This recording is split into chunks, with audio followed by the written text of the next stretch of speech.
hilain.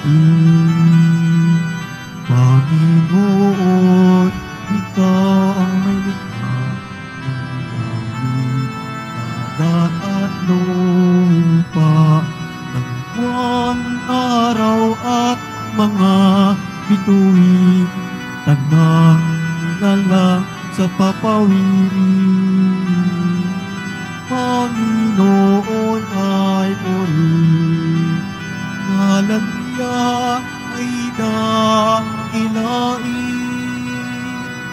Panginoon ay purihin, ngalan niya ay dakilain. Ngalan niya ay dakilain. Sa ngalan ng Ama, ng Anak at ng Espiritu Santo. Amen. Sumainyo ang Panginoon. At sumaiyo rin. Mga kapatid, tinipon tayo bilang kaanib na angkan ng Diyos. Kaya dumulog tayo sa maawaing Panginoon na nagpapatawad ng lubos. Sinugong tagapagpagaling sa mga nagsisisi, Panginoon, kaawaan mo kami. Panginoon, kaawaan mo kami. Dumating na tagapag-anyayang mga makasalanan ay magsisi, Kristo, kaawaan mo kami. Kristo, kaawaan mo kami. Nakaluklok ka sa kanan ng Diyos Ama para ipamagitan kami. Panginoon, kaawaan mo kami. Panginoon, kaawaan mo kami. Kaawaan tayo ng makapangyarihan Diyos. Patawarin tayo sa ating mga kasalanan at patnubayan tayo sa buhay na walang hanggan. Amen. Manalangin tayo.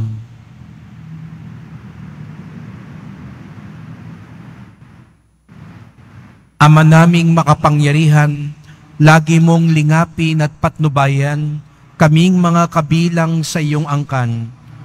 Sa tanging pag-asa naming ikaw ang nagbibigay, kami tangkilikin mo at laging subaybayan. Sa pamamagitan ni Jesucristo, kasama ng Espiritu Santo, magpasawalang hanggan. Amen. Magsiupo muna ang lahat. Pagbasa mula sa unang aklat ng mga hari. Nang matanda na si Solomon, nahikayat siya ng kanyang mga asawang taga-ibang bansa na sumamba sa kanilang mga Diyos-Diyosan. Hindi siya nanatiling tapat sa Panginoon. Hindi niya sinundan ang halimbawa ni David na kanyang ama. Sumamba siya kay Astarte, ang diyosa ng mga Sidonyo, at kay Nikom, ang kasuklam-suklam na Diyos-Diyosan ng mga Amonita. Ginawa nga ni Solomon ang ipinagbabawal ng Panginoon at hindi niya sinundan ang halimbawa ng kanyang amang si David na naglingkod ng buong katapatan sa Panginoon. Sa burol na nasa silangan ng Jerusalem ay nagtayo siya ng mga sambahan para kay Semos, ang karumaldumal na Diyos-Diyusan ng Moab, at para kay Molok, ang kasuklam-suklam na Diyos-Diyusan ng mga Amonita. Ipinapagawan niya ng kanya-kanyang mga dambana ang mga Diyos-Diyusan ng lahat niyang mga asawang dayuhan, at ang mga ito'y nagsuob doon ng kamanyan at naghain ng mga handog. Nagalit ang Panginoon kay Solomon dahil sa ginawa niyang ito. 2 beses na napakita sa kanya ang Panginoon at pinagbawalan siyang maglingkod sa mga Diyos-Diyusan. Ngunit hindi niya pinansin ang Panginoon. Kaya nga sinabi nito sa kanya, "Dahil sa hindi mo paggalang sa aking tipan at hindi mo pagsunod sa aking mga tagubilin, aalisin ko sa iyo ang kaharian at ibibigay ko sa isang alipin mo. Ngunit alang-alang kay David na iyong ama, hindi ko gagawin ito sa panahon mo, kundi sa panahon ng iyong anak. Isang lipi lamang ang ititira ko sa kanya alang-alang kay David na aking lingkod. Alang-alang sa Jerusalem, ang lungsod na aking hinirang. Ang salita ng Diyos. Salamat sa Diyos. Panginoong masintahin, ang bayan mo'y gunitain. Panginooy masintahin, ang bayan mo'y gunitain. Dapat na magalak ang sinumang tao na makatarungan, nagawang matuwid ang siyang adhika sa buo niyang buhay. Tulungan mo ako kapag ang bayan mo'y iyong nagunita. Sa pagliligtas mo, isama mo sana ang lingkod mong aba. Panginooy masintahin, ang bayan mo'y gunitain. Sa halip na sundin ang utos ng Diyos, bagkos nakisama, at maling gawain ng mga pagano ang sinunod nila. Ang Diyos-Diyusan ang sinamba nila at pinaglingkuran. Sa ginawang ito, sila ang nagkamit ng kaparusahan. Panginooy masintahin, ang bayan mo'y gunitain. Pati anak nilang babae't lalaki, inihaing lubos. Sa Diyos-Diyusan, mga batang ito ay dinalang handog. Itong Panginooy nagpuyos ang galit sa mga hinirang. Siya ay nagdamdam sa ginawa nilang pawang kataksilan. Panginooy masintahin, ang bayan mo'y gunitain. Magsitayo po ang lahat.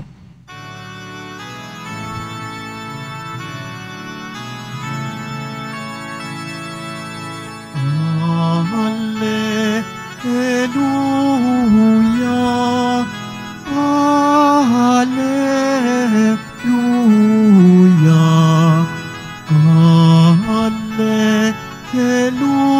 Hallelujah, Hallelujah.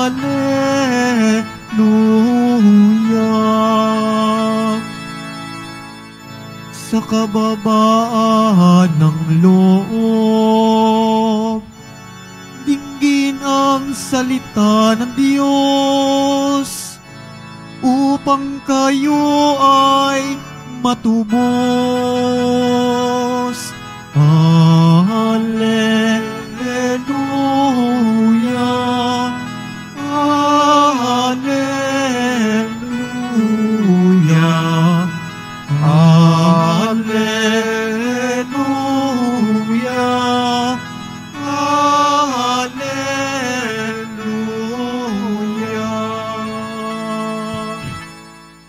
Sumainyo ang Panginoon. At sumayo rin. Ang pagpapahayag ng mabuting balita ng Panginoon ayon kay San Marcos. Papuri sa iyo, Panginoon. Noong panahong iyon, nagtungo si Jesus sa lupain ng Tiro at tumuloy sa isang bahay doon. Ayaw sana niyang malaman ni numan na naroon siya, subalit hindi gayon ang nangyari. Ang pagdating niya ay nabalitaan ng isang inang may maliit na anak na babaeng inaalihan ng masamang espiritu. Pumunta siya agad kay Jesus at nagpatira pa sa kanyang harapan. Ang babaeng ito ay hentil, tubo sa Syro, Phoenicia. Ipinamanik niya kay Jesus na palayasin ang demonyo na nasa kanyang anak. Ngunit sinabi ni Jesus, kailangang busugin muna ang mga anak. Hindi dapat kunin ang pagkain ng mga anak upang ihagi sa mga tuta. Tunay nga po, Panginoon, tugon ng babae. Ngunit ang mga tuta man nasa ilalim ng hapag ay naninimot ng mga mumong nalalaglag ng mga anak. Kaya't sinabi sa kanya ni Jesus, dahil sa sinabi mo, maaari ka nang umuwi. Iniwan na ng demonyo ang iyong anak. Umuwi ang babae at naratnan niya sa higaan ng bata. Iniwan na nga ng demonyo.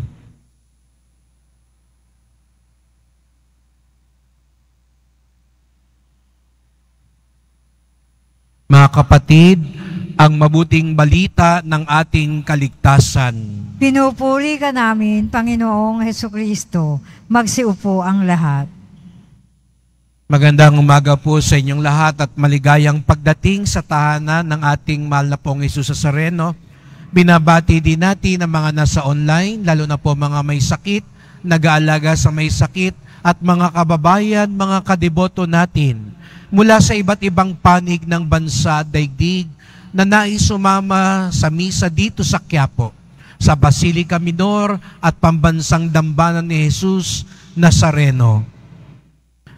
Kung mayroon man pong magandang paalala sa atin ngayon na mapagbasa, ito ay hindi lahat sa simula lamang. Hindi lang dapat pagtuunan ng pansin ang simula lamang. Sapagkat ganun nga yun, simula lang. Simula pa lang. Kaya't sa isang alagad, deboto at tagasunod ni Jesus Nazareno, hindi dapat nagtatapos sa simula lamang. Maganda, mahalaga ang simula, pero hindi nabubuod ang buhay sa simula lamang. Narinig natin sa unang pagbasa, si Haring Solomon, patapos na ang kanyang paghahari. Kung matatandaan ninyo, ang ganda ng simula ni Solomon. Tinanong siya ng Diyos, ano ang gusto mo? At ang pinili ni Solomon ay karunungan. Karunungan, malaman ang tama sa mali. Maganda ang simula ni Solomon. Anak siya ni Haring David. Ang ganda ng kanyang sinundan na paghahari. Ipagpapatuloy na lang niya at pagyayabungin. Ngunit ano ang nakita natin? Sa hangarin niya na lumawak ang kanyang kapangyarihan at maari din sigurong sa kanyang pangangailangang panglaman. Ang dami daw asawa ni Solomon, 700. Hindi pa kasama yung 300 kabit. Kaya nga ang mga scholar sa Biblia ay inisip nila, bakit ganun karami? Alam natin yung tinatawag na political alliance. Para lumakas ang kapangyarihan mo, ganun ang ginawa ni Solomon. Asawahin ang mga reyna, ang mga prinsesa, ang mga anak ng mga makapangyarihan tao, sa kagustuhan niya na manatili at lumawak ang kapangyarihan. Talagang masama talaga pag kapangyarihan. Siguro nga ngayon, hindi asawahan, yung mga alyansa, kampihan.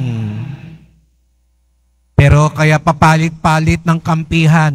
Walang pinagkaiba sa pagpapalit ng asawa. Palit ng kakampi para lang magkapoder, para manatili sa poder. Hindi na bago yung estilong yan. Kay Haring Solomon pa lang, ganyan na ang tao. Pero nakita natin, pag ganyan daw ang estilo, wala ring kahihinat ng mabuti. Kaya ano nangyari kay Solomon? Dahil nga sa mga alyansang ito, nakapasok sa Israel ang mga Diyos-Diyosan. Dahil ano ba talaga ang pinakaugat ng kasalanan ni Solomon? Hindi lang yung nag-asawa siya ng marami, hindi lang yung kumampi siya sa iba't ibang mga kaharian at kapangyarihan. Ang punot ugat ng kanyang kasalanan, hindi na siya nagtiwala sa Diyos. Mas nagtiwala siya sa kapangyarihan ng mundo. At dahil doon, yung maganda sanang simula, nagtapos ng kaawa-awa. Sinabi ng Diyos sa kanya, mahati ang iyong kaharian. Masisira ang iyong kaharian. Sayang, maganda na ang simula, nagtapos ng hindi maganda dahil hindi naging tapat. Kabaligtaran na nangyari sa Ebanghelyo. Mayroon daw pong isang dayuhan na lumapit kay Jesus, isang babae,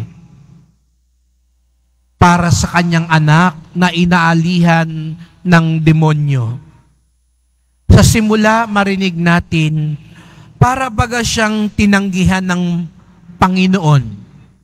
Kaya sinabi ni Jesus Nazareno, kailangan busugin muna ang mga anak. Hindi dapat kunin ang pagkain para sa mga anak upang ihagis sa mga tuta. Sa umpisa, parang nakutsaba yung babae ng Panginoon. Para bagang sinasabi ni Jesus, ako ay para lamang sa mga taga-Israel. Kung tutuusin, hindi nang lait si Jesus Nazareno. Kaya niya nasabi iyon para turuan yung mga taong nasa paligid. Sapagkat karamihan pa rin, maging ang mga alagad ni Jesus, ang akala pa rin nila, sila lang ang anak ng Diyos. Sila lang ang tutulungan ng Diyos. Sila lang ang mahal ng Diyos. Kaya gustong ituro ni Jesus sa kakaibang pamamaraan na ang kanyang pagdating hindi lang para sa mga taga-Israel, kundi para din sa iba. Pero pansinin niyo po yung babae. Kung sa simula, parang tinanggihan siya. Sa simula, hindi ibinigay agad ang dasal niya. Anong ginawa niya? Nagmarokulyo ba siya? Umalis na lang ba siya? Nagtampo na lang ba siya? Hindi. Nagpatuloy siya. Kung masasabi natin na parang hindi ka nais-nais yung sagot, hindi ibinibigay sa mga tuta ang pagkain, aba, matalino yung babae. Sabi niya, siguro nga po, pero yung mga tira-tira, di ba binibigay din sa tuta? Siguro kung titingnan natin, imagine natin ang itsura ni Jesus Nazareno, napangiti siya. Nasabihin niya, naisahan ako nitong babae. Magaling sumagot. Kaya siguro sabay ngiti at sabi niya, sige na, ibinibigay ko ang iyong hiling.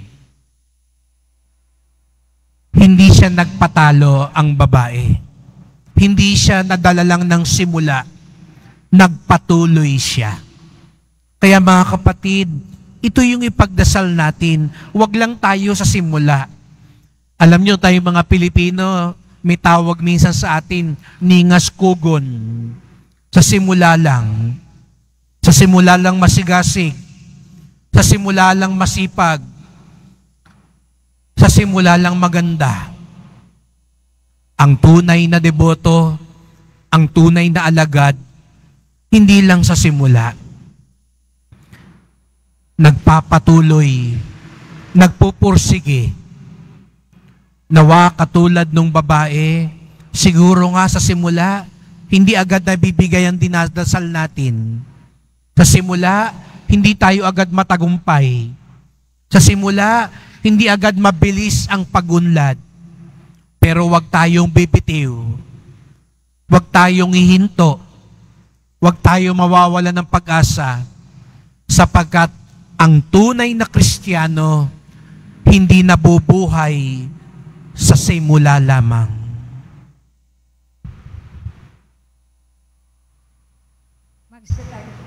Magsitayo ang lahat.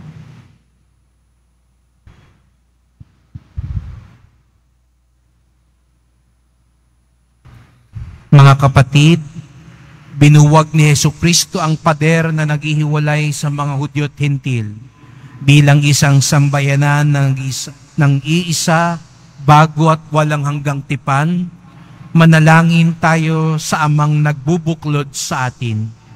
Ang ating tugon, Diyos ng lahat ng bansa, pakinggan mo kami.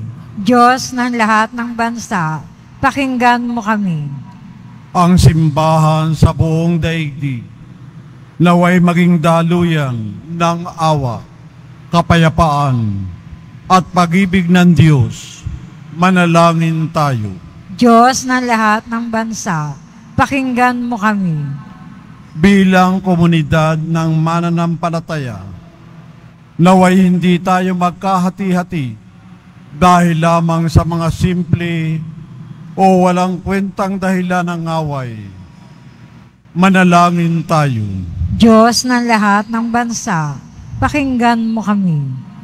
Ang mga inang nagiging balisa at nag-aalala tungkol sa kalusugan ng kanilang mga anak, naway wag makalimot na tumawag kay Jesus.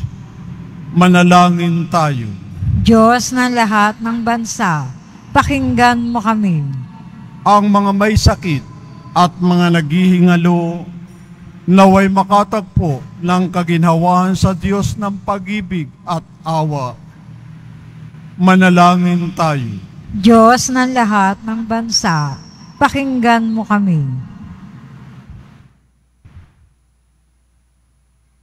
Makapangyarihang Diyos, aming kanlungan at lakas, nais mo na kami maging isang sambayanan. Maging bukas nawa ang aming kalooban sa papangailangan ng iba. Hiling namin ito sa ngalan ni Kristo, aming Panginoon. Amen. Magsiupo ang lahat.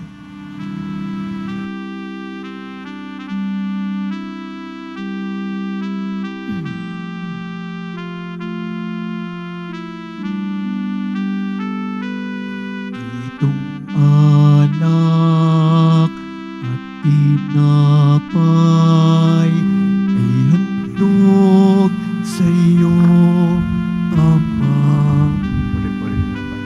Ito'y bunga ng aming gawang iyong pinagpala. Sumasamo ang iyong bayan, tanggapin iyong basbasan, nang sa amin maging tunay na katawan, dugo ng iyong anak. Magsitayo ang lahat. Manalangin kayo mga kapatid upang ating pag-aain ay kalugdan ng Diyos Amang makapangyarihan. Tanggapin nawa ng Panginoon itong pag-aahin sa iyong mga kamay, sa kapurihan niya at karangalan, sa ating kapakinabangan at sa buong sambayan niyang banal. Ama naming lumikha, ang pagkait inuming narito ay iyong ginawa upang mapalakas kaming mga mahihina. Ipagkaloob mo ito'y aming mapagsaluhan bilang pakikinabang sa buhay mong magpakailanman. Sa pamamagitan ni Jesucristo, kasama ng Espiritu Santo, magpasawalang hanggan. Amen. Sumainyo ang Panginoon. At sumayo rin. Itaas sa Diyos ang inyong puso at diwa. Itinaas na namin sa Panginoon. Pasalamatan natin ang Panginoong ating Diyos. Marapat na siya ay pasalamatan. Ama naming makapangyarihan, tunay ngang marapat na ikaw ay aming pasalamatan. Sa iyong paglingap at kagandaang loob, ang tao'y nilikha mo at pinangasiwa sa sansinukob. Sa hangad mong siya'y iwastong lubos, siya'y pinagdusa mo sa kanyang pagtalikod. Sa iyong pagiliw, iyong pinahintulot na makabalik siya sa pamamagitan ni Kristo Jesus. Kaya kaisa ng mga anghel nagsisiawit ng papuri sa iyo, nang walang humpay sa kalangitan, kami nagbubunyi sa iyong kadakilaan. Santo, Santo, Santo, Panginoon Diyos ng mga hukbo, napupuno ang langit at lupa ng kadakilaan mo. O sana sa kaitaasan, pinagpala ang naparirito sa ngalan ng Panginoon. O sana sa kaitaasan, magsiluhod po ang lahat. Ama naming banal, ikaw ang bukal ng tanang kabanalan, kaya't sa pamamagitan ng iyong Espiritu, gawin banal ang mga kaloob na ito, upang para sa amin maging katawan at dugo ng aming Panginoong Jesucristo. Bago niya pinagtiis ang kusang loob na maging handog, hinawakan niya ang tinapay, pinasalamatan kanya, pinaghati-hati niya ito, iniabot sa kanyang mga alagad at sinabi, "Tanggapin ninyong lahat ito't kanin. Ito ang aking katawan na ihahandog para sa inyo."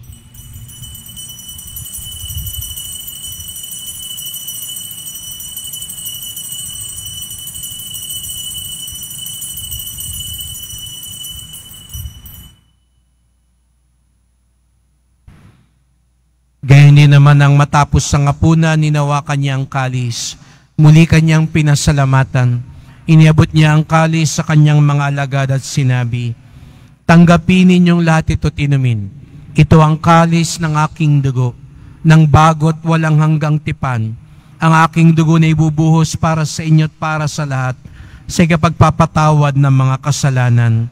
Gawin niyo ito sa pag-alala sa akin."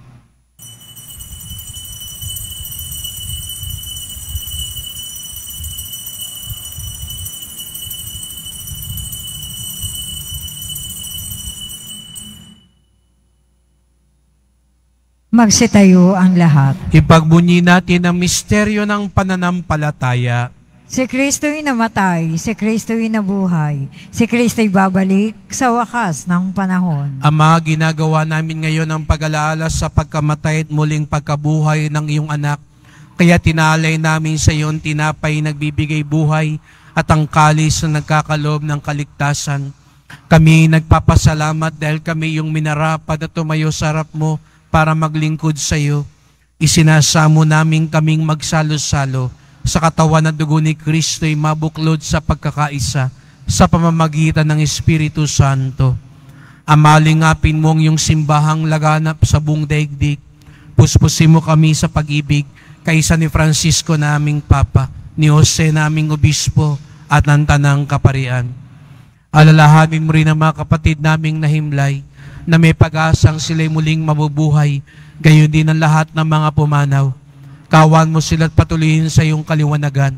Kawan mo pagindapating kaming lahat na makasalo sa iyong buhay na walang wakas, kaysa ng mahal na Biring Maria, Ina ng Diyos, ng kabiyak niyang pusong si San Jose, ni San Juan Bautista at lahat ng mga banal na namuhay dito sa daigdig ng kalugod-lugod sa iyo. May pagdiwang nawa namin ang pagpupuri sa ikararangal mo sa pamamagitan ng iyong anak naming Panginoong Jesucristo.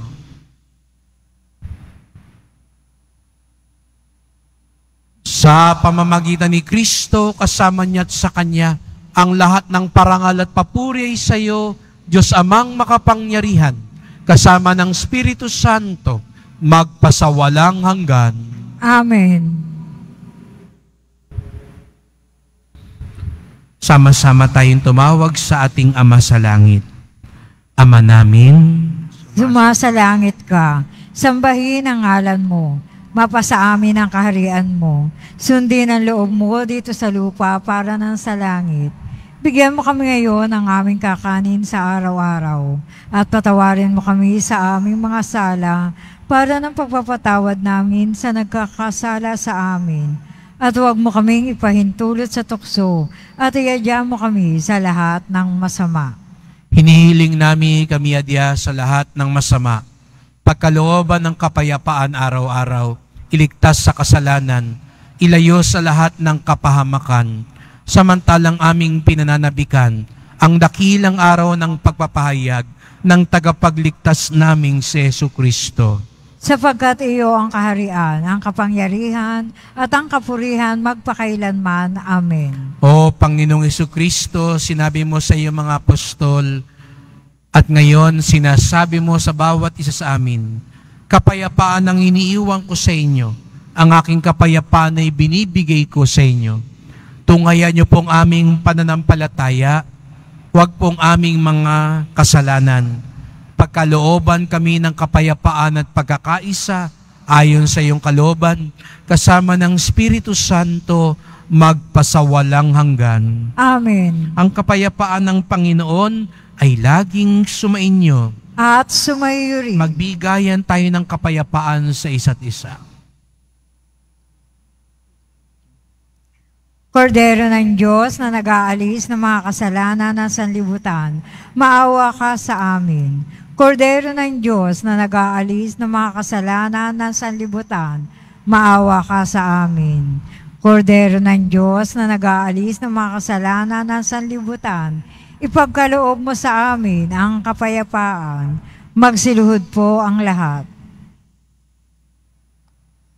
Narito ang ating Panginoong Jesucristo, ang Kordero ng Diyos, na nag-aalis ng mga kasalanan ng sanlibutan. Mapapalad ang inaanyayahan sa kanyang piging. Panginoon, hindi ako karapat-dapat na magpatuloy sa iyo, ngunit sa isang salita mo lamang ay gagaling na ako.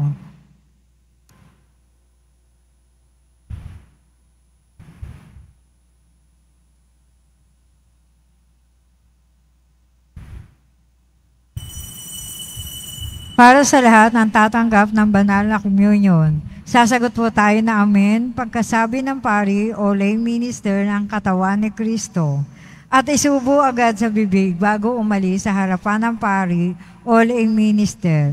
Maraming salamat po.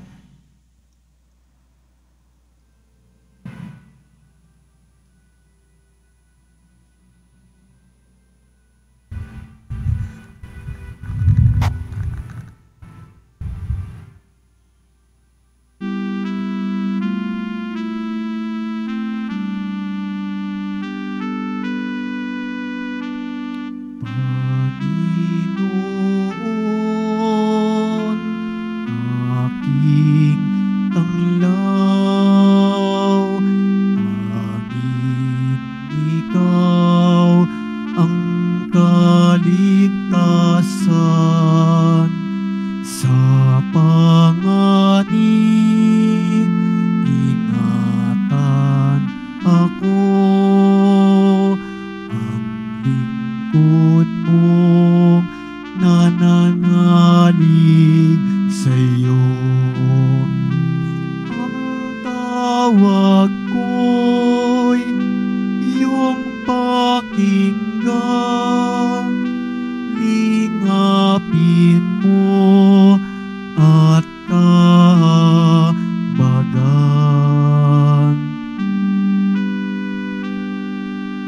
Ang biyaya mo'y lumapit sa'yo, huwag magkubli, huwag kang magtago. Sa bawat sulok ng mundo, ang lingkod mong hahanap sa'yo. Ang tawag ko'y iyong pakinggan, lingapin mo at kahabagan.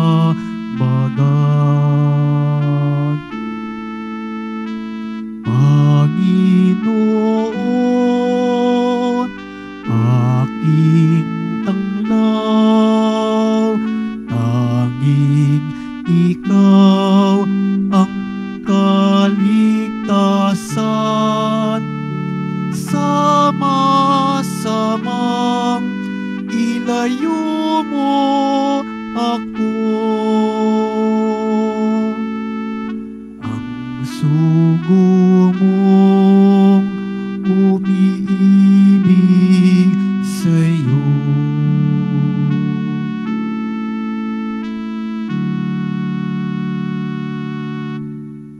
Announcement. Inihahandog po ng simbahan ng Quiapo ang Nazareno Medallion. Ito po ay nagkakahalaga ng 20 pesos. Mabibili pa rin ang ating opisyal na imahe ng Jesus Nazareno. Ang large size ay nagkakahalaga ng 2,500 pesos. Ang medium size ay 1,000 pesos. At ang small size ay 600 pesos. Ang mga ito po ay mabibili lamang sa ating Parish Finance Office. Ang malilikom po na pondo ay gagamitin sa pagpapaayos ng ating Adoration Chapel at Baptistry. Pagkatapos ng misa, wiwisikan po ang lahat ng banal na tubig. Pinakikiusapan ang lahat na manatili lamang muna sa inyong mga lugar. Tanging sa Quezon Boulevard o sa Plaza San Juan lamang ang labasan ng lahat. Sumunod po tayo. Maraming salamat po sa inyong pagdalaw at pagsisimba sa Basilica Menor at Pambansang Dambana ni Jesus Nazareno. Magsitayo po ang lahat. Manalangin tayo. Ama naming mapagmahal, sa pagkait inuming pagkakaisa ang ibinigay, kami niloob mong makapakinabang. Kaisa ni Kristo, kami naway makapamuhay upang makapamunga ng may kagalakan para sa kapakanan ng aming kapwa-tao sa sanlibutan. Sa pamamagitan niya, kasama ng Espiritu Santo, magpasawalang hanggan. Amen. Salamat po sa inyong pagpunta dito sa Quiapo. Ingat po kayo sa pag-uwi. Salamat po sa mga naglingkod sa misa at sa inyong tulong sa simbahan. Mga pamisa, love offerings, online donations, sa pagpapatuloy po ng ating mga pagpapagawa, paglilinis at pag-aayos ng simbahan, at sa mga nagdadala po ng bigas, dilata, noodles at iba pang pang-ayuda. Ang ating debosyon sa Poong Nazareno ay nagtuturo sa atin magmalasakit sa ating kapwa. Hindi tayo susukatin kung papaano lang tayo nagsimula. Ang tunay na deboto, tapat, sumusunod at nagtitiwala kay Jesus Nazareno hanggang sa katapusan. Sumainyo ang Panginoon. At sumayo rin. Mahal na pong Jesus Nazareno, inihayag mo sa pamamagitan ng krus ang walang maliw na pag-ibig ng Diyos sa sangkatauhan. Pakinggan mo ang kahilingan ng iyong angkan na nagsusumamo sa iyo. Makamtanawa nilang iyong katugunan at tanggapin ang kasagutan ng may utang na loob na tinatanaw. Basbasan din po ninyo ang dala nilang mga imahen at dasalan. Sa pamamagitan ng bendisyon na ito, naway maalala nila mga pangako sa binyag na ikaw ang kanilang iibigin at paglilingkuran bilang Panginoon, magpasawalang hanggan. Amen. At pagpalain tayo ng makapangyarihang Diyos, Ama at Anak at Espiritu Santo. Amen. Humayo kayong taglay ang katapatan ng Poong Jesus Nazareno. Salamat sa Diyos.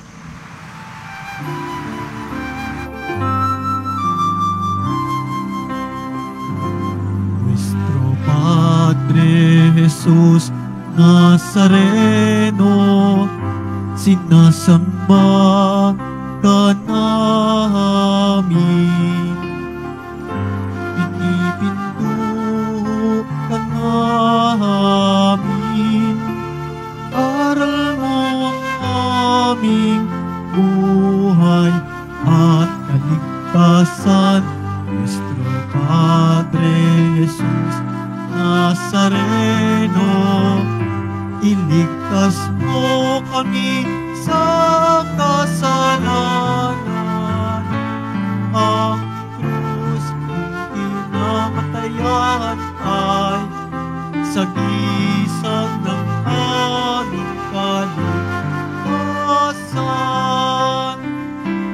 Nuestro Padre Jesus Nazareno, dinarangal ka namin.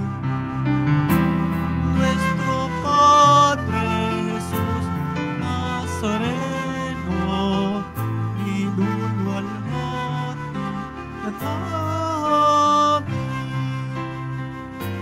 Nuestro Padre Jesus Nazareno, dinarangal ka namin. Nuestro Padre Jesus Nazareno, niluluwalhati ka namin.